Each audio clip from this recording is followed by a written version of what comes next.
तो hello friends. तो ये वीडियो में हम लोग सिप के बारे में एक बार ओवरव्यू कर लेंगे। सिप का फुल फॉर्म होता है इसका सिस्टमेटिक इन्वेस्टमेंट प्लान। तो सिस्टमेटिक इन्वेस्टमेंट प्लान इसका वो मीनिंग इवन फुल फॉर्म पे भी इटसेल्फ मीनिंग है।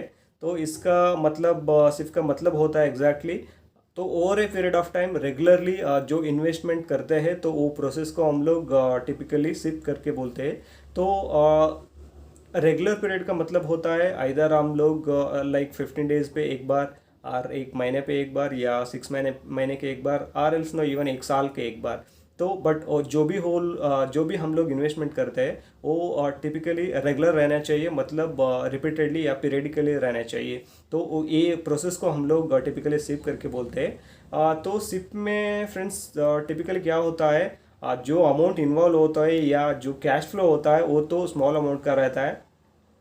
मतलब आपको लाइक 1 लाख 2 लाख वो भी कर सकते हैं हम लोग, बट टिपिकली 1 करोड़ के ऐसे हम लोग सिप में इन्वेस्ट नहीं करते हैं। तो सिप में जो भी है वो बेस्ट टूल होता है। तो स्मॉल अमाउंट जो इन्वॉल्व होता है लोग मतलब जो इन्वेस्टर्स रहता है या स्मॉल स्केल या स्मॉल सेविंग पर्सन जो रहता है उन लोगों को ये काफ़ी अच्छा होता है या बेहतर होता है। तो इसमें टिपिकली ये जो भी सिप है फ्रेंड्स, तो ये डीसीए का एक स्ट्रैटेजी फॉलो करता है या इम्प्लीमेंट करते हैं। तो डीसीए स्ट्रैटेजी मतलब क्या होता है, डॉलर कास्ट एवरेजिंग करके होता है। तो डॉलर कास्ट एवरेजिंग का मतलब होता है जो भी मार्केट में हम लोग सिप में इन्वेस्ट करते हैं तो वो एवरेज होके जाता है। तो एवरेज कैसे होके जाता है तो हम लोग एक बार देख लेंगे। तो फ्रेंड्स आप एग्जैक्टली एक बार समझ लीजिए। एवरेज होके जाता है इसका मतलब क्या होता है, जो भी रिस्क मार्केट में वो प्रोड्यूस हो जाता है या इमीडिएटली वो राइज हो जाता है रिस्क, वो रिस्क सिप से हम लोग रिड्यूस कर सकते हैं। टिपिकली आप समझ लीजिए मैंने एक शेयर खरीद लेता हूँ ये महीने 1,000 रुपये में। तो फ्रेंड्स मैंने टिपिकली 1,000 ही इन्वेस्ट कर रहा हूँ हर एक महीने। तो पहले ये महीने में मैंने क्या कर रहा हूँ, तो जस्ट 1,000 इन्वेस्ट करके एक शेयर खरीद रहा हूँ। कुछ वो कंपनी के बारे में या कुछ जो भी बुरा घटना हो जाएगा तो नेक्स्ट महीने में आप समझ लीजिए 1,000 एक शेयर का वैल्यू इवन 500 तक हो जाएगा। तो वो टाइम पे तो क्या होता है हम लोग मैं जो भी सेकंड महीने में मैंने इन्वेस्टमेंट करता हूँ 1,000 रुपये। तो प्रीवियस महीने में मुझे 1,000 में एक शेयर मिला था। तो नेक्स्ट महीने में मुझे क्या मिलेगा, तो वही 1,000 से मुझे 2 शेयर्स मिलेगा।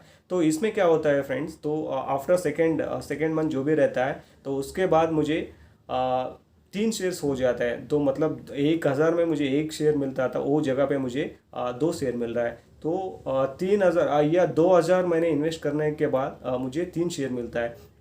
तो 3 शेयर मिलेगा तो टिपिकल आप समझ लीजिए 2,000 मैंने इन्वेस्ट किया हूँ।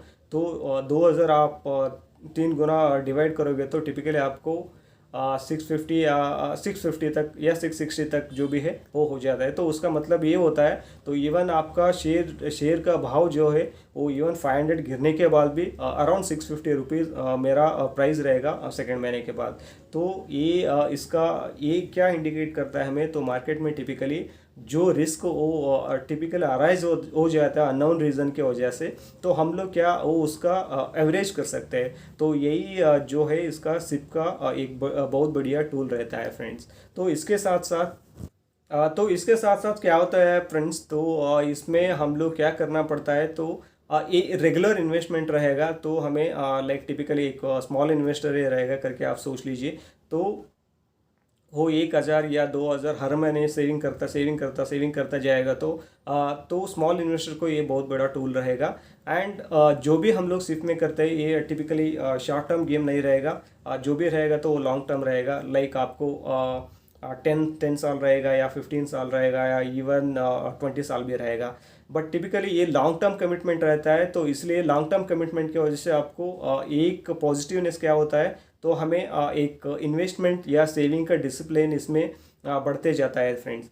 तो इसके साथ साथ क्या होता है, तो लॉन्ग टर्म कमिटमेंट जो रहता है ना, तो इसीलिए हम लोग एक मतलब अच्छे फ्यूचर के लिए हम लोग एक अच्छे खासा सेविंग भी कर सकते हैं। तो एक सिप का डिसएडवांटेज जो भी रहता है ना फ्रेंड्स, वो एक बार मैंने बोल देता हूँ आपको। तो इसका डिसएडवांटेज क्या होता है, कभी कभी ये मार्केट में जो भी भाव गिरेगा वो टाइम पे जो अपॉर्चुनिटी हमें मिलेगा ना फ्रेंड्स, तो टिपिकली डायरेक्ट हमें मार्केट एक्सेस करने से हम लोग टिपिकली वो जो भी अपॉर्चुनिटी रहता है या जो भी या वो पॉजिटिवनेस रहता है या अपॉर्चुनिटी रहता है, तो उसका हम लोग टिपिकली या इंस्टेंटली यूटिलाइज करने के लिए नहीं हो पाता है। बट सिर्फ हम लोग सिप जो करते हैं तो वो इमीडिएटली हम लोग यूटिलाइज करने के लिए नहीं हो पाता है, क्योंकि सिप में हम लोग क्या होता है तो अगेन नेक्स्ट महीने के बाद ही हम लोग यूज़ कर लेते हैं, मतलब इन्वेस्ट कर लेते हैं। वो टाइम पे जो भाव गिरेगा वो नेक्स्ट महीने तक पॉसिबिलिटी क्या रहेगा वो ऑलरेडी तो जो प्राइस रहता है उसका तो आगे मतलब उसका बढ़ने का पॉसिबिलिटी बहुत ज़्यादा ही रहता है। तो वो हम लोग टिपिकली क्या होता है इसमें सिप में यूटिलाइज करने के लिए नहीं होता है। तो ये वीडियो है फ्रेंड्स सिप के बारे में। तो इसमें मैंने टिपिकली क्या किया हूँ, जस्ट एक आपको ओवरव्यू दे रहा हूँ तो सिप का मतलब क्या होता है, तो सिप कैसे होता है, क्या होता है करके। तो ये वीडियो आपको अच्छा लगेगा तो एक शेयर एंड सब्सक्राइब डेफिनेटली करिए। Thank you on end of friends.